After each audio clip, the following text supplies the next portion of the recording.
Hi, my name is Lexi. It's nice to meet you. I'm so glad you could come out tonight.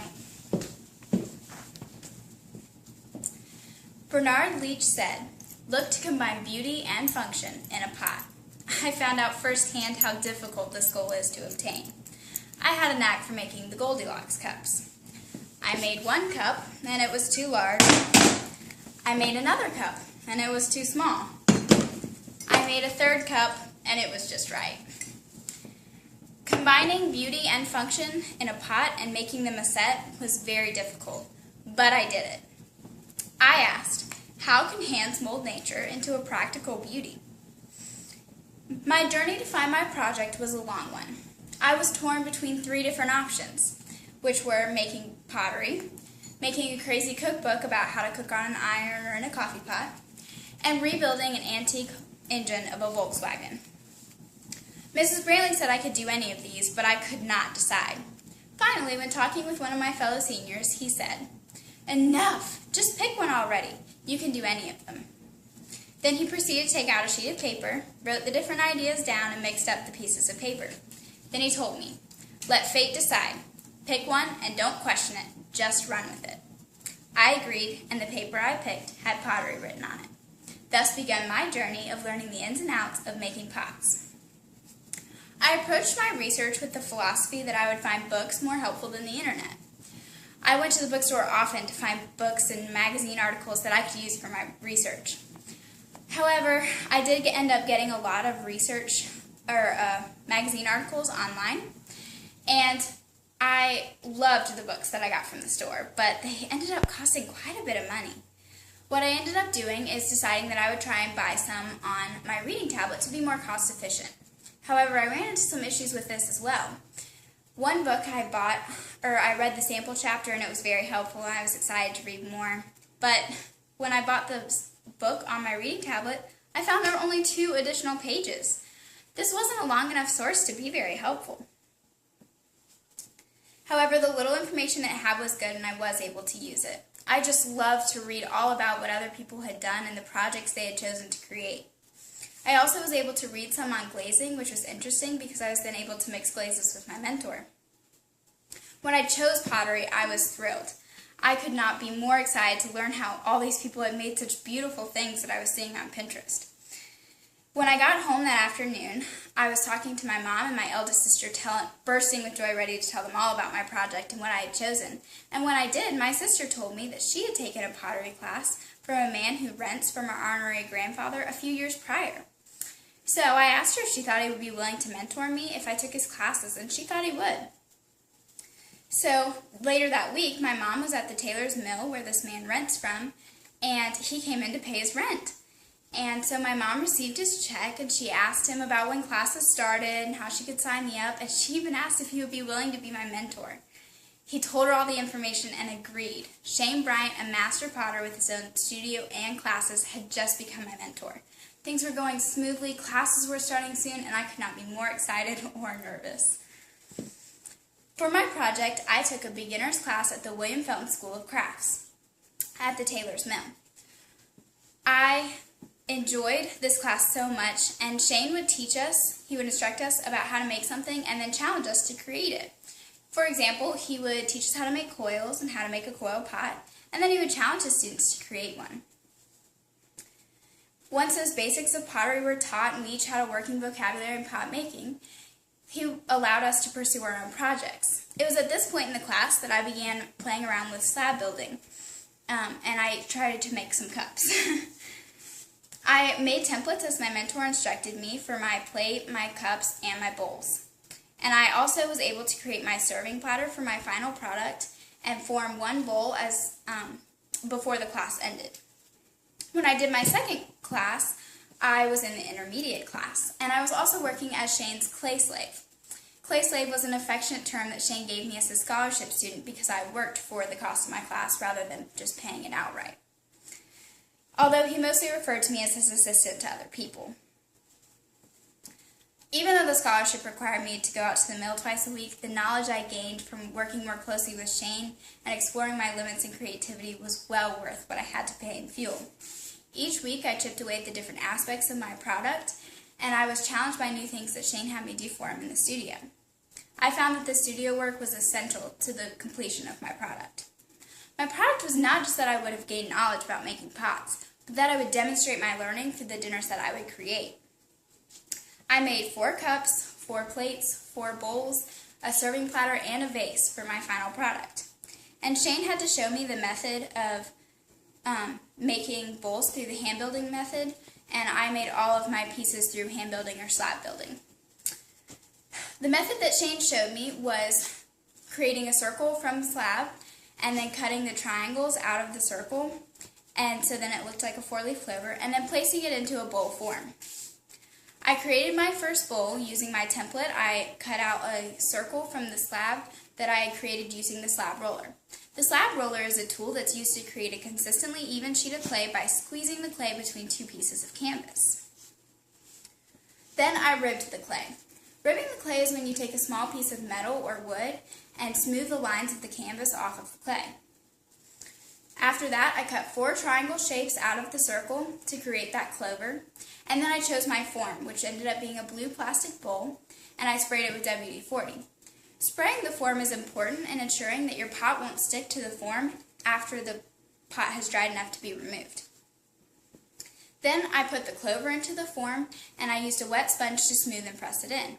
The wet sponge is important in ensuring that your fingerprints won't show on the pot and the clay won't become so stressed that it tears.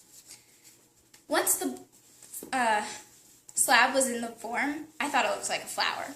So I took a dull pencil and I sketched the veins that a flower would have into its petals into the clay. After the bisque fire, I glazed the bowls by waxing the foot of the pot, which is the part that would rest on a table, and then I immersed the bowls into a shiny white glaze. After that, I did floating blue glaze brushwork on the petals. Because of my bowls looking like flowers, I decided to create the rest of my set to imitate parts of nature. For my plates, I slab rolled clay, and then after ribbing the clay, I put the clay slab over a form, which ended up being a red plastic bowl that I had sprayed, or a plate that I had sprayed. Then I smoothed and pressed it in with a wet sponge and cut away the excess clay. After that, I sketched in what would look like feathers onto the sides of the plate. After the bisque fire, the plates were glazed in a floating blue, and I did Smoky Bear brushwork on the feathers. My serving platter was a little more complicated. First of all, because I chose a form that had a texture. It was also in the shape of a leaf, and I had to attach my own handles and create my own handles. For the texture, I ended up flipping my form upside down to get the texture onto my pot. I also had to cut carefully to make sure I got the leaf shape right. For the handles that I had to attach, I went to draw a leaf shape, but it just kept looking like a marijuana leaf. Eventually, I did get it right. Then, I had to score and slip the handles onto the platter.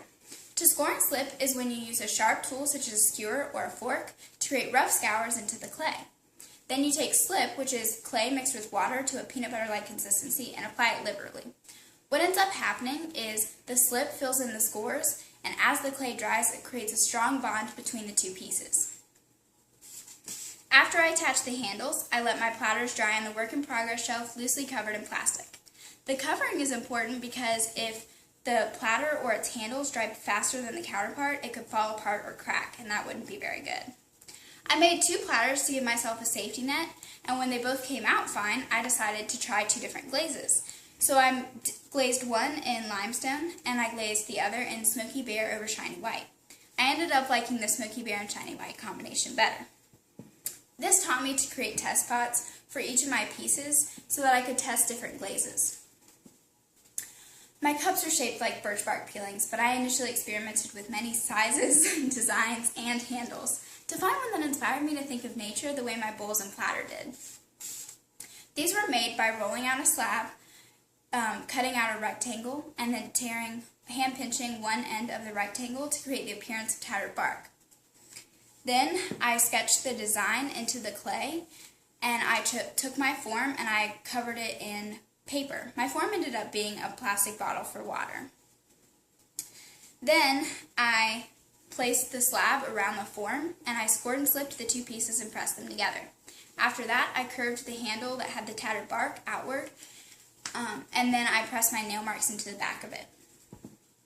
Finally, I scored and slipped the base of the cup on, and then I removed the form and the paper and signed the bottom of the cup, and it was finished. I repeated this process for each of the cups, and they were glazed after their bisque fire into a shiny white.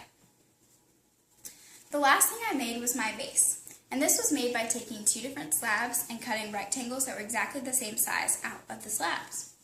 Then I used a stamp to create the design that's on the vase. After that, I took the rectangles one by one and placed them on a PVC pipe. I used a hand dryer to dry the rectangles until they would hold their form. Once they were both dry, I set them next to each other, and then I cut a diagonal into the base to make sure that the seams would come together nicely. I scored and slipped the seams together and then put a base on it the same way that I did the cups. The drying on the PVC pipe is what made my vase look like an oval rather than a circle. Throughout my project, I encountered many obstacles that I had to overcome. The first problem I had was that I was terrible on the potter's wheel. When I talked to my mentor about this part I was struggling with so much, which was centering, he told me it took him a year to master. For a beginner, it's very difficult to create consistent pieces on the wheel, and so together with Shane, we decided that I would hand build because using slab building or hand building, you can use templates, which simplifies the aspect of creating uniformity in a set. Another issue I had was that it took almost my first entire class to lay my groundwork knowledge in pottery. This made it difficult for me to not feel rushed when I got to the second class and had to really work on my product. This is due to the fact that pottery requires a long lead time. First, after forming a pot, it must dry before the bisque fire. A way to know if a pot is dry enough to go in the bisque fire that Shane taught me, the hint is to put it up to your cheek, and if it felt cool to the touch, it was too wet to bisque fire. After the first firing is called bisque firing, and it removes all the moisture from the pot and makes it hard enough for use. After the bisque fire, it's ready to be glazed. Glaze is a mixture of glass, colorants, and a catalyst to lower the glass melting point. And so the second fire, which is the glaze fire, melts the glass into a colorful, hard outer surface to make the pot both functional, food, dishwasher, microwave safe, and beautiful. Part of my duties as Shane's assistant was loading and unloading the kiln. I had to put in the other students' work as well as my own. And the kiln must cool for about 2 days after it's been turned on before the pieces can be removed. Loading the kiln is kind of like doing a jigsaw puzzle without the box. And so sometimes my pieces took up too much space where more students' work could go in their place. However, with a careful schedule, Shane's help and extra studio time, and making my pots a priority, I was able to complete my product on time. Another issue I had was making my cups the right size. Nearly every cup I made in class was massive, but Shane helped me find a form that would make my cups the right size, and then I remade my template. Making green for my limited glaze choices was a whole different issue. I ended up using a combination of glazes to make a green-like leaf platter and using other natural colors to harmonize with my nature theme. When I told Shane about my problem with my research, which was that I couldn't get anyone to call or email me back about interviews, he gave me 2 names of people who would allow me to interview them. This simplified that aspect of interviews, and they ended up being wonderful sources for me. I learned a lot from interviewing master potters such as Shane Bryant and James Cornell. I learned about problem solving when my form broke, trial and error and perseverance through my Goldilocks cups. I learned to be patient with myself because I won't always be awesome the first time I try something. I learned to make careful schedules about when each step needed to be finished for each piece to be finished on time. I learned to find humor in making mistakes, because just because it's not perfect does not mean that I can't be proud of a job well done. And I learned to be patient with Shane because he has a life that gets in the way of his work sometimes too. These are all lessons and experiences I will carry with me through college and the rest of my life. By researching all about pottery and potters, taking classes from my mentor, asking for help when problems arose, and using my own creativity, I was able to answer my essential question: how can hands mold nature into a practical beauty? Through patience, perseverance, creativity, humor, and compassionate understanding of myself and others. Thank you so much for taking your time to listen to my speech. Now, do you have any questions?